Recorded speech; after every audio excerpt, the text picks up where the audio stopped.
living within your means. You talk about the debt. You talk about deficits.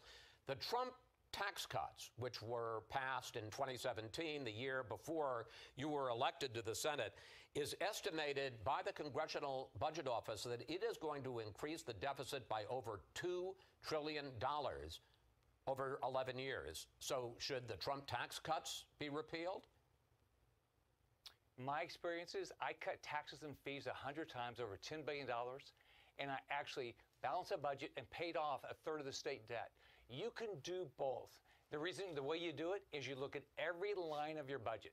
I think there's about 4,000 lines of the Florida budget. I went through every line and said, I am not going to waste anybody's money. We've got to do that at the federal level. But sir, we need lower taxes. But sir, respectfully, when Donald Trump was president, you had this tax cut, which added $2 trillion to the deficit, according to the CBO, and you didn't have the commensurate spending cuts. So the question is, if you're not going to have the spending cuts, should you repeal the tax cuts if the debt and deficit are so vital?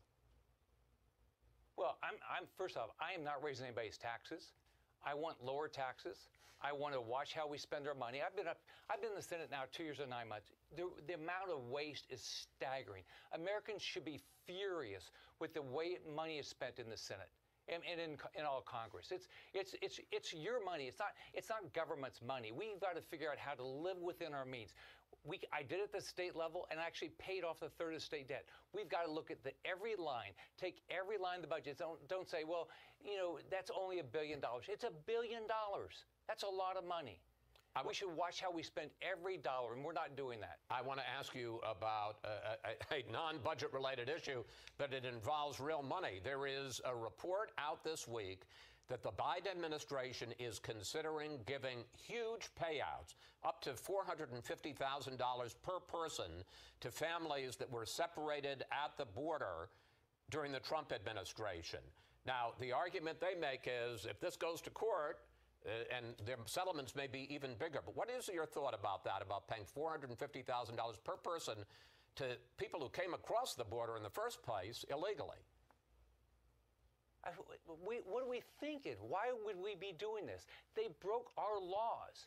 These individuals broke the laws of the United States of America, and then the Biden administration, once they write them a check, I mean, and first off, and then they want to, the same administration wants to go snoop into your bank account and take more of your money. This is wrong. We've got to do the logical things. Secure the border, balance the budget, watch how you spend money, cut taxes. This is what Americans want. They don't want this crazy radical socialist agenda that the Biden administration has come up with. Finally, it makes you mad what's going on in this country. Finally, you are the head of the National Republican Senate Committee,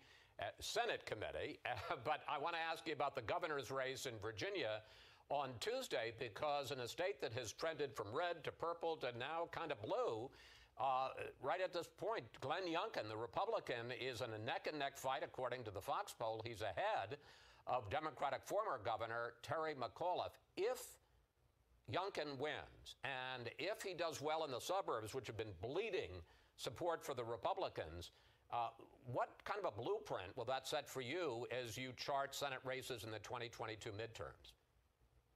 Oh, the 22 is going to be a great year for the Republican Senate. We're going to get a majority back, and part of it is exactly what's happened with Glenn Youngkin's race. I mean, suburban voters are coming back because they're saying this idea that parents shouldn't be involved in schools that the Democrats want is wrong. The fact the border is not secure is wrong. The fact that, you know, this critical race theory that they want to teach in our schools is wrong.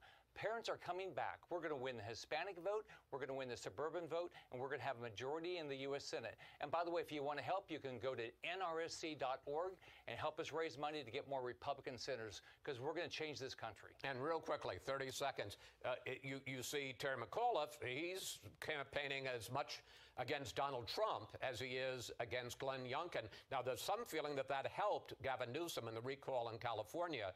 Does the tightness of this race indicate that maybe Donald Trump is not such a strong weapon anymore for Democrats? No, clearly not. But by the way, why are people going to vote with us?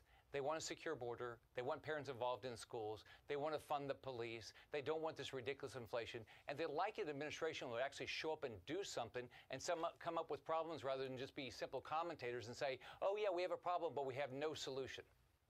Again, stop attacking the commentators, Senator Scott.